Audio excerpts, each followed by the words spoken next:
सीता जी से विदा लेकर हनुमान जी चल पड़े। फिर रुककर सोचने लगे कि अब आ गए हैं तो कुछ अपना पराक्रम भी दिखाएं और शत्रु का बल भी जाने, आगे काम आएगा। वे अशोक वाटिका के पेड़ों पर टूट पड़े। उन्होंने फल खाए, वृक्ष तोड़े और चित्रघर तोड़ फोड़ डाले। पहरेदारों को उन्होंने मारकर भगा दिया। राक्षसिया और पहरेदार रावण के दरबार में पहुंचे। उन्होंने कहा, नाथ रक्षा कीजिए, एक वानर ने सब वन उजाड़ डाला है। बहुत से रक्षक मारे गए हैं। अशोक वाटिका में शोक छा गया है। बस सीता का निवास बचा है। रावण क्रोध से तिलमिला उठा। बंदर को पकड़ने के लिए उसने सैनिकों का एक दल भेजा। राम लक्ष्मण और सुग्रीव की जय बोलते हुए हनुमान ने सबको मार डाला। रावण को जब उसका पता लगा तब उसने अपने वीर पुत्र अक्षय कुमार को हनुमान से युद्ध करने के लिए भेजा। अक्षय कुमार महारथी था। दोनों वीर भिड़ गए। अंत में एक बड़ा सा वृक्ष उखाड़कर हनुमान ने राक्षस कुमार पर दे मारा। उसका रथ टूट गया और वह सारथी समेत मर गया।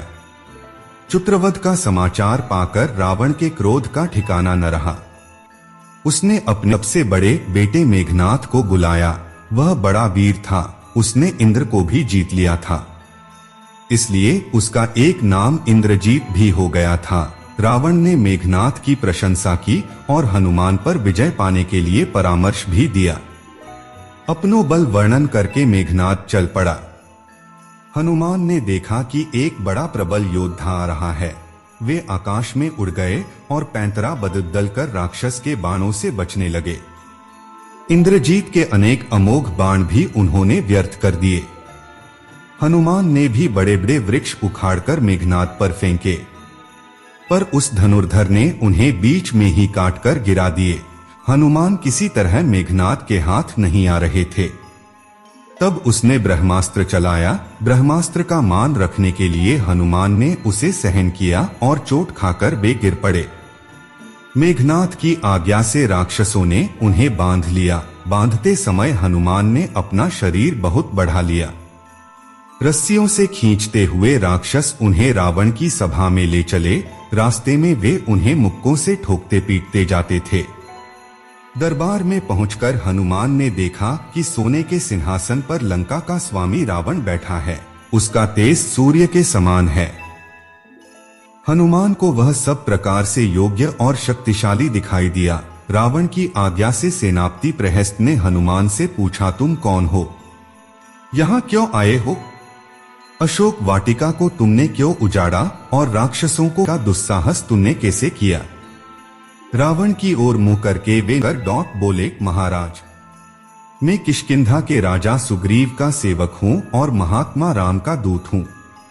मेरा नाम हनुमान है। राम की भार्या सीता को आप हर लाए हैं। उन्हीं की खोज में मैं यहाँ आया हूँ। वंदिनी सीता से मैं मिल चुका हूँ। आपके दर्शन करना चाहता था, इसलिए मैंने अशोक वाटिका में उत्पात किया कि शायद इस तरह आपसे भेंट हो जाए। अपनी जान बचाने के लिए आपके योद्धाओं से मुझे लड़ना पड़ा। इसमें मेरा कोई अपराध नहीं। राजा सुग्रीव ने कहलाया है कि आप सीता को सम्मान सहित लौटा दें। महाधनुर्धर राम से आप किसी प्रकार युद्ध नहीं जीत सकते। खरदूषण का हाल आप जान ही चुके हैं। अकेले राम ने 2 घड़ी के भीतर ही उनका सर्वनाश कर दिया। हनुमान की बातें सुनकर रावण के क्रोध का ठिकाना न रहा। उसने आज्ञा दी कि इस दुष्ट वानर का वध कर दिया जाए। तभी रावण के छोटे भाई विभीषण ने निवेदन किया, महाराज, राजनीति के अनुसार दूत का वध नहीं किया जाता। आप नीतिवान हैं। दूसरे जब यहाँ से जाकर आपके बल विक्रम की बात करेगा तब बैरियों का उत्साह ठंडा पड़ जाएगा। रावण ने विभीषण की बात मान ली और आज्ञा दी कि वानर की पूंछ में तेल से तर कपड़े लपेट दिए जाएं। घुमाकर पूंछ में आग लगा दी जाए। जब पूंछ जल जाए तो इसे छोड़ दिया जाए। पूंछ रहित बंदर अपने स्वामी को ले आएगा तो उसे भी मैं देख लूंगा। रावण को आज्ञा पाकर राक्षस तेल से तर कर के कपड़े हनुमान की पूंछ में लपेटने लगे। हनुमान की लंबी पूंछ में ढेरों कपड़े लिपट गए तब लंकावासी उनको नगर में घुमाने निकले। नरनारियां और बच्चों की बहुत बड़ी भीड़ ताली पीटती हुई पीछे हो ली। कोई कोई उनके ऊपर ईंट पत्थर भी फेंक देता था। हनुमान को भी लंका देखने का अवसर मिल गया। वे मन ही मन प्रसन्न थे। नगर में घुमाकर राक्षसों ने उनकी पूंछ में आग लगा दी। आग लगी देखकर हनुमान ने शरीर छोटा किया और बंधन से निकलकर छलांग लगाई। वे नगर के फाटक पर चढ़ गए और उसमें आग लगा दी। एक अटारी से वे दूसरी अटारी पर कूदते और आग लगा देते। सारी लंका जलने लगी। लंका का सोना बहकर समुद्र में जा पहुंचा। नगर में हाहाकार मच गया। पानी पानी चिल्लाकर स्त्री बच्चे इधर उधर भागने लगे। सबको अपनी जान बचाने की पड़ी। आग की लपटें आकाश चूम रही थीं और हनुमान भी अग्नि रूप हो रहे थे। सोने की लंका जलकर राख हो गई। हनुमान ने समुद्र में कृत कर अपनी पूंछ बुझाई। अब हनुमान को सीता जी की चिंता हुई। उनको भय हुआ कि कहीं वे न जल गई हों, तब तो बड़ा ही अनर्थ हो जाएगा। वे इसी चिंता में डूबउतरा रहे थे कि उनकी आंख अपनी पूंछ पर पड़ी। उसके बाल तक नहीं जले थे। उनको धीरज बंधा। जब मेरी ही पूंछ नहीं जली तो पतिव्रत धर्म से रक्षित सीता जी कैसे जल सकती हैं? तभी उनको देववाणी भी सुनाई दी। लंका जल गई पर जानकी पर आंच भी नहीं पहुंची।